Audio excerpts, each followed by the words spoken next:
ಫಲಗಳನ್ನು ನೋಡ್ತಾ ಹೋಗೋಣ. ಈ ವಾರದ ಆದಿಯಲ್ಲಿ ಚಂದ್ರಗಣನೆ, ಕುಜನ ಸಂಕ್ರಮಣ ಇತ್ಯಾದಿ ಗಮನಿಸಿಕೊಂಡು ನೋಡ್ತಾ ಹೋಗೋಣ. ಅಧಿಕ ಲಾಭದ ಕಾಲ, ಹಾಲು, ಹೈನು, ಭೂ ಲಾಭ ಇತ್ಯಾದಿಗಳನ್ನು ಕಾಣ್ತೀರಾ. ಮೇಷರಾಶಿಯವರು ವಾರದ ಆದಿಯಲ್ಲಿ ವೃತ್ತಿಯಲ್ಲಿ ಅನುಕೂಲ ಇದೆ, ವ್ಯಾಪಾರದ ಲಾಭ ಇದೆ. ನೋಡಿ, ಕುಜನೂ ಲಾಭಕ್ಕೆ ಬರ್ತಾನೆ. ಜನ್ಮಾಧಿಪತಿ ಲಾಭಕ್ಕೆ ಬಂದಾಗ ಲಾಭವನ್ನೇ ತಂದು ಕೊಡ್ತಾನೆ. ಔಷಧ ವ್ಯಾಪಾರಿಗಳಿಗಾಗಬಹುದು, ಅಥವಾ ಯಾವುದು ಕುಜನಿಗೆ ಧಾತ್ವಗ್ನಿ ಪ್ರಹರಣ ಸಾಹಸ ಧಾತು, ಲೋಹ, ಅಗ್ನಿ ಸಂಬಂಧಿ ಇವುಗಳಲ್ಲೆಲ್ಲ ಕೆಲಸ ಮಾಡೋರಿಗೆ, ಆ ಕ್ಷೇತ್ರಗಳಲ್ಲಿರ್ತಕ್ಕಂಥವ್ರಿಗೆ ಹೆಚ್ಚಿನ ಲಾಭ ಗಳಿಕೆಗೆ ಅವಕಾಶ ಇದೆ. ಚಂದ್ರನೂ ಚೆನ್ನಾಗಿದ್ದಾನೆ, ಆತ ಧನಸ್ಥಾನದಲ್ಲಿ ಸಂಚರಿಸ್ತಾನೆ. ಹೀಗಾಗಿ ಸ್ತ್ರೀಯರಿಗೆ ಕುಟುಂಬ ಸೌಖ್ಯ, ಧನಲಾಭ, ಮಾತಿನ ಸೌಕರ್ಯಗಳು, ಮಾತಿನಿಂದ ಧನಲಾಭ. ವ್ಯಾಪಾರಿಗಳಿಗೆ ಮಾತೇ ಬಂಡವಾಳ ಆಗಿರುತ್ತೆ. ಎಷ್ಟೋ ಜನರಿಗೆ ಮಾತು ಬಂಡವಾಳ. ಆ ರೀತಿಯಲ್ಲಿ ಈ ಮೇಷರಾಶಿಯವರಿಗೆ ಈ ವಾರದ ಆದಿಯಲ್ಲಿ ಚಂದ್ರನ ಬಲದಿಂದಾಗಿ ಉಚ್ಚ ಸ್ಥಾನದಲ್ಲಿ ಸಂಚರಿಸ್ತಾನೆ. ಪಕ್ಷದ ಬಲವೂ ಇದೆ. ಈ ಕಾರಣದಿಂದಾಗಿ ಹೆಚ್ಚಿನ ಸಂಪಾದನೆಗೆ ದಾರಿ ಇದೆ. ಹೀಗಾಗಿ ಗಾಬರಿ ಬೇಡ, ಚೆನ್ನಾಗಿದೆ. ಈ ವಾರದ ಆದಿಯಲ್ಲಿ ಅಧಿಕ ಲಾಭದ ಕಾಲವನ್ನು ಕಾಣ್ತೀರ ತಾವು. ಇನ್ನು ವಾರದ ಅಂತ್ಯವನ್ನು ಗಮನಿಸೋಣ. ವಾರಾಂತ್ಯದಲ್ಲಿ ಸಹೋದರಲ್ಲಿ ಸಹಕಾರ ತುಂಬ ಚೆನ್ನಾಗಿರುತ್ತೆ. ವೃತ್ತಿಯಲ್ಲಿ ಅನುಕೂಲ ಯಥಾಸ್ಥಿತಿಯಲ್ಲಿದೆ. ಧೈರ್ಯ, ಸಾತ್ವಿಕ ಪರಾಕ್ರಮಗಳು, ಸ್ತ್ರೀಯರಿಗೆ ಸಮಾಧಾನ ಚೆನ್ನಾಗೇ ಇದೆ. ಈ ವಾರ ಇಡೀ ನೋಡಿಕೊಂಡ್ರೆ ಮೇಷರಾಶಿಯವರಿಗೆ ನಿಮ್ಮ ಕುಜನ ಸಂಕ್ರಮಣವನ್ನು, ನಿಮ್ಮ ರಾಶಿ ಅಧಿಪತಿಯ ಸಂಕ್ರಮಣವನ್ನು ಗಮನಿಸ್ಕೊಂಡ ಹಾಗೆ ತುಂಬ ಚೆನ್ನಾಗಿರ್ತಕ್ಕಂಥ ಕಾಲವನ್ನು ಕಾಣ್ತೀರ. ಲಾಭದಲ್ಲಿ ಗ್ರಹಗಳು ಸಂಚರಿಸುವಾಗ ಅತ್ಯಧಿಕ ಲಾಭವನ್ನೇ ಕಾಣ್ತಾರೆ ಅಂತ. ಹೀಗಾಗಿ ಮೇಷರಾಶಿಯವರಿಗೆ ವಾರ ಇಡೀ ಗಮನಿಸ್ಕೊಂಡ್ರೆ ಚೆನ್ನಾಗಿದೆ, ಯೋಚನೆ ಬೇಡ. ಇನ್ನು ವೃಷಭ ರಾಶಿಗೆ ಹೋಗೋಣ. ವೃಷಭ ರಾಶಿಯವರಿಗೆ ಪರಿಹಾರಕ್ಕೆ ಶಿವಸಹಸ್ರನಾಮ ಹೇಳ್ಕೊಳ್ಳಿ, ಅದು ನಿಮಗೆ ಹೆಚ್ಚಿನ ಫಲ ತಂದುಕೊಡುತ್ತೆ.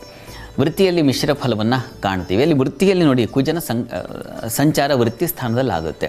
ಅಲ್ಲಿ ರಾಹು, ಬುಧ ಇರೋದ್ರಿಂದಾಗಿ ಸ್ವಲ್ಪ ಮಟ್ಟಿಗೆ ನೀವು ಸುಳ್ಳು ಹೇಳಬೇಕಾದ ಪರಿಸ್ಥಿತಿಗಳು ಬರುತ್ತೆ, ಅಥವಾ ಅಲ್ಲೇನೋ ಘರ್ಷಣೆಗಳು, ಅಸಮಾಧಾನಗಳು ಏರ್ಪಾಡಾಗುವ ಸಾಧ್ಯತೆ ಇದನ್ನು ಸೂಚಿಸ್ತಾ ಇದೆ. ಹೀಗಾಗಿ ಸ್ವಲ್ಪ ಕೆಟ್ಟವರಿಂದ ಕಿರಿಕಿರಿ ಆಗ್ತಕ್ಕಂಥದ್ದು, ನಿಮಗೆ ಸ್ವಲ್ಪ ಅಸಮಾಧಾನದ ಲಕ್ಷಣ ಸೂಚಿಸ್ತಾ ಇದೆ. ಮತ್ತು ಹಣ, ಕುಟುಂಬ ವಿಚಾರದ ಸ್ವಲ್ಪ ಮಟ್ಟಿಗೆ ಘರ್ಷಣೆ ಕಾಣ್ತಕ್ಕಂಥದ್ದು. ಅದು ನೋಡಿ, ಸೋಮವಾರ ಮತ್ತು ಮಂಗಳವಾರದ ಮಟ್ಟಿಗೆ ಅಲ್ಲಿ ಕುಟುಂಬ ಸ್ಥಾನದಲ್ಲಿ ಮಾಂದಿಯು ಸಂಚರಿಸೋ ಕಾರಣದಿಂದಾಗಿ ಸ್ವಲ್ಪ ನಿಮಗೆ ಕುಟುಂಬದಲ್ಲಿ ಹಿರಿಯರ ಜೊತೆಗೆ ಘರ್ಷಣೆಗಳು, ಮನಸ್ತಾಪಗಳು ಆಗೋ ಸಾಧ್ಯತೆ. ಹಣಕಾಸಿನ ವಿಚಾರದಲ್ಲಿ ಗುರು ಧನಕಾರಕ, ಹೀಗಾಗಿ ಹಣಕಾಸಿನ ಸಮಸ್ಯೆಗಳು ಏರ್ಪಾಡಾಗೋ ಸಾಧ್ಯತೆ ಕೂಡ ಸೂಚಿಸ್ತಾ ಇದೆ. ಸ್ವಲ್ಪ ಹುಷಾರಾಗಿರಬೇಕು ಹಣ ವಿಚಾರದಲ್ಲಿ.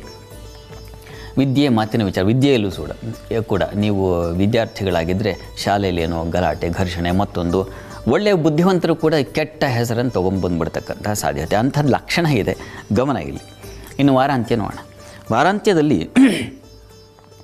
ನಿಮಗೆ ಚಂದ್ರ ಗುರುವ ಒಂದು ಸಂಚಾರ ಉಂಟಾಗುತ್ತೆ, ತುಂಬ ಚೆನ್ನಾಗಿದೆ. ವೃಷಭ ರಾಶಿಯವರಿಗೆ ವಾರಾಂತ್ಯದಲ್ಲಿ ನಿಮಗೆ ಕುಟುಂಬ ವಿಚಾರದಲ್ಲಿ ತುಂಬ ಚೆನ್ನಾಗಿರ್ತದೆ, ಹೆಚ್ಚಿನ ಅನುಕೂಲಗಳು, ಕಲಹ ನಿವಾರಣೆ ಆಗುತ್ತೆ. ವಾರದ ಆದಿಯಲ್ಲಿ ಇದ್ದಿದ್ದು ಕಲಹಗಳು ಗುರುವಾರದ ವೇಳೆಗೆ ಅದು ನಿವಾರಣೆ ಆಗುತ್ತೆ. ಮನಸ್ಸಿಗೆ ಸಮಾಧಾನ, ಹಣಕಾಸಿನ ಸಮೃದ್ಧಿ, ಸಹೋದರ ಸಹಕಾರ, ಕುಟುಂಬದಲ್ಲಿ ಸ್ತ್ರೀಯರಿಗೆ ಹೆಚ್ಚಿನ ಬಲ, ಮಾನ್ಯತೆ, ವಿದ್ಯಾರ್ಥಿಗಳಿಗೆ ಹೆಚ್ಚಿನ ಅನುಕೂಲ, ತಪ್ಪನ್ನು ತಿದ್ದುಕೊಳ್ಳೋದು ಬಹಳ ದೊಡ್ಡದು, ಆ ರೀತಿಯಲ್ಲಿ ಪರಿವರ್ತನೆ ಆಗ್ತಕ್ಕಂಥ ಲಕ್ಷಣ ಇದೆಲ್ಲ ತುಂಬ ಚೆನ್ನಾಗಿದೆ. ಹೆಚ್ಚಿನ ಅನುಕೂಲ ಕಾಣಲಿಕ್ಕೆ ಅವಕಾಶ ಇದೆ. ವ್ಯಾಪಾರದಲ್ಲಿ ಸ್ವಲ್ಪ ತಕರಾರುಗಳು ಸಾಧ್ಯತೆಯನ್ನು ಸೂಚಿಸ್ತಾ ಇದೆ. ಹೀಗಾಗಿ ಸ್ವಲ್ಪ ಹುಷಾರಾಗಿರಿ.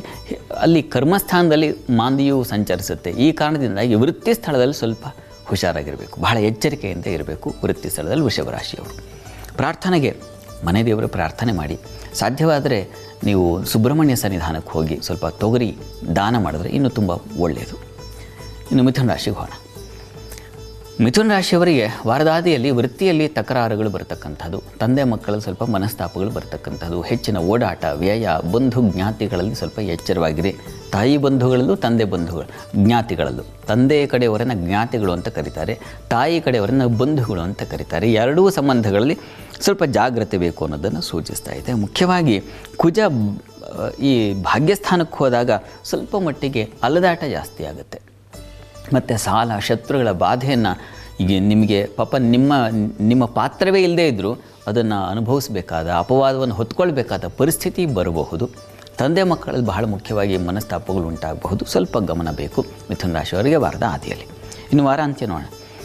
ವಾರಾಂತ್ಯದಲ್ಲಿ ಮಿಥುನ ರಾಶಿಯವರಿಗೆ ಅಲ್ಲಿ ಗುರುಚಂದ್ರರ ಯುತಿ ಏರ್ಪಾಡಾಗುತ್ತೆ, ತುಂಬ ಒಳ್ಳೆಯದು. ಗಜಕೇಸರಿ ಯೋಗ. ಆ ಗಜಕೇಸರಿ ಯೋಗದಲ್ಲಿ ನಿಮಗೆ ಏನು ರಾಜಪ್ರಿಯಕರೋ ಭವೇತ್ ಅಂತ. ಹೀಗಾಗಿ ತುಂಬ ಚೆನ್ನಾಗಿದೆ, ಆತಂಕ ಬೇಡ. ಆರೋಗ್ಯದಲ್ಲಿ ಚೇತರಿಕೆ ಕಾಣ್ತಕ್ಕಂಥದ್ದು, ನಿಮ್ಮ ಮಾತಿನ ಕೌಶಲ್ಯ ಚೆನ್ನಾಗಾಗ್ತಕ್ಕಂಥದ್ದು, ಧನ ಸಮೃದ್ಧಿ, ಹೆಣ್ಣುಮಕ್ಕಳಿಗೆ ಹೆಚ್ಚಿನ ಅನುಕೂಲ ಆಗ್ತಕ್ಕಂಥದ್ದು, ಆರೋಗ್ಯ, ಕುಟುಂಬದಲ್ಲಿ ಧನ ಸಹಾಯಗಳು ಇದೆಲ್ಲ ತುಂಬ ಚೆನ್ನಾಗಿದೆ. ವೃತ್ತಿಯಲ್ಲಿ ನಿಧಾನವಾಗಿ ಒಳ್ಳೆಯ ಬೆಳವಣಿಗೆ ಆಗ್ತಕ್ಕಂತಹ ಸಾಧ್ಯತೆ ಇದನ್ನೆಲ್ಲ ಸೂಚಿಸ್ತಾ ಇದೆ. ತುಂಬ ಚೆನ್ನಾಗೇ ಇದೆ. ವಾರದ ಅಂತ್ಯದಲ್ಲೂ ನಿಮಗೆ ಒಳ್ಳೆಯ ಫಲವನ್ನು, ವಾರದ ಅಂತ್ಯದ ಅಂದರೆ ಗುರುವಾರದಿಂದ ಮುಂದೆ ತುಂಬ ಚೆನ್ನಾಗಿದೆ. ಅಲ್ಲಿ ರಾಜಮಾನ್ಯತೆ ಸಿಗುತ್ತೆ ಅಂದರೆ ನೀವು ಯಾವುದೋ ಒಂದು ಕೆಲಸ ಮಾಡಿದ್ರೆ ಅದಕ್ಕೆ ಅಧಿಕಾರಿಗಳಿಂದ ಮತ್ತೊಬ್ಬರಿಂದ ಪ್ರಶಂಸೆ ಸಿಗುತ್ತೆ ಅಂತ. ಹೀಗಾಗಿ ಒಳ್ಳೆಯ ಗುಣಸಂಪನ್ನತೆಯೂ ಉಂಟಾಗುತ್ತೆ ಅಂತ. ಹೀಗಾಗಿ ನಿಮ್ಮಲ್ಲೇ ಒಂದು ಪರಿವರ್ತನೆಯಾಗಿ ಒಳ್ಳೆಯದನ್ನು ಮಾಡೋಣ, ಒಳ್ಳೆಯದನ್ನು ಆಶ್ರಯಿಸೋಣ ಅಂತಕ್ಕಂಥ ಒಂದು ಸದ್ಬುದ್ಧಿ ಬರುತ್ತೆ. ಆದರೆ ಕೆಟ್ಟವರ ಸಹವಾಸ, ಅಲ್ಲಿ ಭಾಗ್ಯದಲ್ಲಿ ಮಾಂದಿಯೂ ಕುಜನ ಜೊತೆಗೆ ಸೇರಿದಾಗ ಸ್ವಲ್ಪ ನಿಮ್ಮ ಸ್ನೇಹಿತರ ಜೊತೆಗೆ ಹುಷಾರಾಗಿರಿ. ಯಾರ ಸ್ನೇಹಿ ಒಳ್ಳೆಯವರು ಯಾರು ಕೆಟ್ಟವರು ಯಾರು ಗುರುತಿಸದೆ ಹೋಗಿಬಿಡೋ ಸಾಧ್ಯತೆಯನ್ನು ಸೂಚಿಸುತ್ತೆ. ತನ್ನ ಮೂಲಕ ಯಾವುದೋ ಒಂದು ಎಡವಟ್ಟಿಗೆ ದಾರಿಯಾಗಿಬಿಡುತ್ತೆ. ಹೀಗಾಗಿ ಗಮನ ಇರಲಿ. ಪ್ರಾರ್ಥನೆಗೆ ನರಸಿಂಹ ಪ್ರಾರ್ಥನೆ ಮಾಡ್ಕೊಳ್ಳಿ. ನರಸಿಂಹ ಸನ್ನಿಧಾನದಲ್ಲಿ ಅಭಿಷೇಕ, ತುಳಸಿ ಅರ್ಚನೆ ಇವುಗಳನ್ನು ಮಾಡಿಸೋದು ತುಂಬ ಒಳ್ಳೆಯದು. ಇದು ಮಿಥುನವರೆಗಿನ ಫಲ. ಎಸ್, ಮೊದಲ 3 ರಾಶಿಗಳ ಬಗ್ಗೆ ಶಾಸ್ತ್ರಿಗಳು ತಿಳಿಸ್ಕೊಟ್ಟಿದ್ದಾರೆ. ಇನ್ನುಳಿದ ರಾಶಿಗಳ ಬಗ್ಗೆಯೂ ಕೂಡ ನೋಡೋಣ. ಅದಕ್ಕಿಂತ ಮೊದಲು ಬಹಳಷ್ಟು ಜನ ಕರೆ ಮಾಡ್ತಾ ಇದ್ದಾರೆ ಕಾರ್ಯಕ್ರಮಕ್ಕೆ. ನೀವು ಕರೆ ಮಾಡಬೇಕಾದಂತಹ ದೂರವಾಣಿ ಸಂಖ್ಯೆ ಸ್ಕ್ರೀನ್ ಮೇಲೆ ಬರ್ತಾ ಇದೆ. ನೇರವಾಗಿ ಕರೆ ಮಾಡಿ ನಿಮ್ಮ ಪ್ರಶ್ನೆಗಳಿಗೆ ಕಾರ್ಯಕ್ರಮದ ಮುಖಾಂತರ ಉತ್ತರ ಪಡಿಬಹುದು. ಈಗ ದಾವಣಗೆರೆಯಿಂದ ಬಸವರಾಜಪ್ಪ ಅವರು ಕರೆ ಮಾಡಿದ್ದಾರೆ. ನಮಸ್ತೆ ಬಸವರಾಜಪ್ಪ ಅವರೇ. ನಮಸ್ಕಾರ ಮೇಡಮ್ ಅವರೇ. ನಮಸ್ತೆ. ಯಾರ ಬಗ್ಗೆ ಕೇಳಬೇಕಿತ್ತು? ನಮ್ಮ ಬಗ್ಗೆನೇ ಕೇಳಕ್ಕಾಯ್ತು.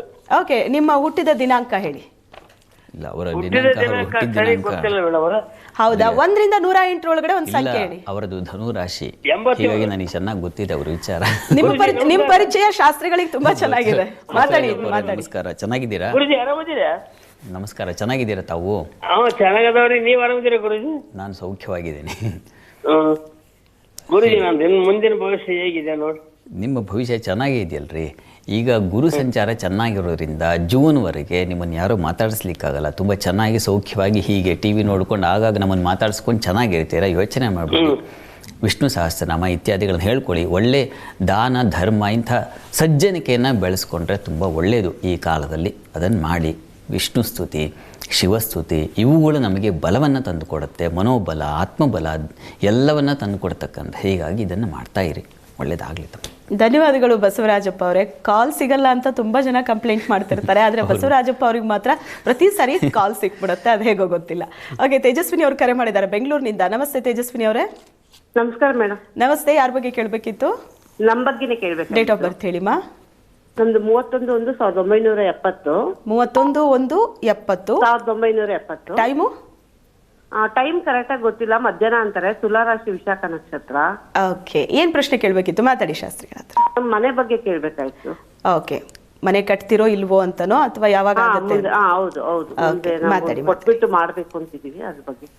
ತೇಜಸ್ವಿನಿ ಅವರೇ ನಮಸ್ಕಾರ. ನಮಸ್ಕಾರ ಗುರುಗಳೇ. ನಮಸ್ಕಾರ. ಮನೆ ಕಟ್ಟುವ ವಿಚಾರ ಅಲ್ವಾ ತಮಗೆ? ನೋಡಿ, ನಮ್ದು ಇರೋ ಮನೆ ಇದೆ ಗುರುಗಳೇ. ಅದನ್ನು ಕೊಟ್ಟುಬಿಟ್ಟು ನಾವು ಮುಂದೆ ಒಳ್ಳೆ ಇದರಲ್ಲಿ ಅನುಕೂಲ ಆಗಿ ನಮ್ಗೆಲ್ಲ ತಿರ್ಗ ಹೊಸ ಮನೆ ಯೋಗ ಇದೆಯಾ? ಮುಂದೆ ಚೆನ್ನಾಗಿರ್ತೀವ? ಮುಂದೆ ಆರ್ಥಿಕ ಪರಿಸ್ಥಿತಿ ಸದೃಢ ಆಗ್ತೀವ ಅಂತ. ನಿಮ್ದು ವಿಶಾಖ ನಕ್ಷತ್ರ ತುಲಾ ರಾಶಿನಾ? ಹೌದು ಗುರು. ಹಾಂ, ಸರಿ, ಓಕೆ.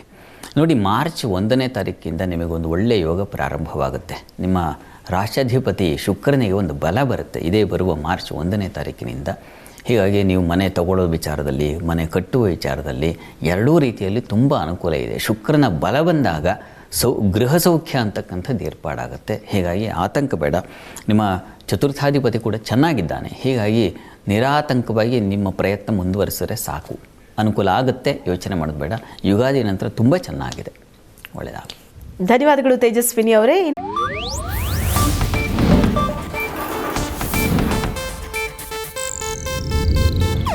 ಇದು ಏಷ್ಯಾನೆಟ್ ನ್ಯೂಸ್ ನೆಟ್ವರ್ಕ್ ಪ್ರಸ್ತುತಿ.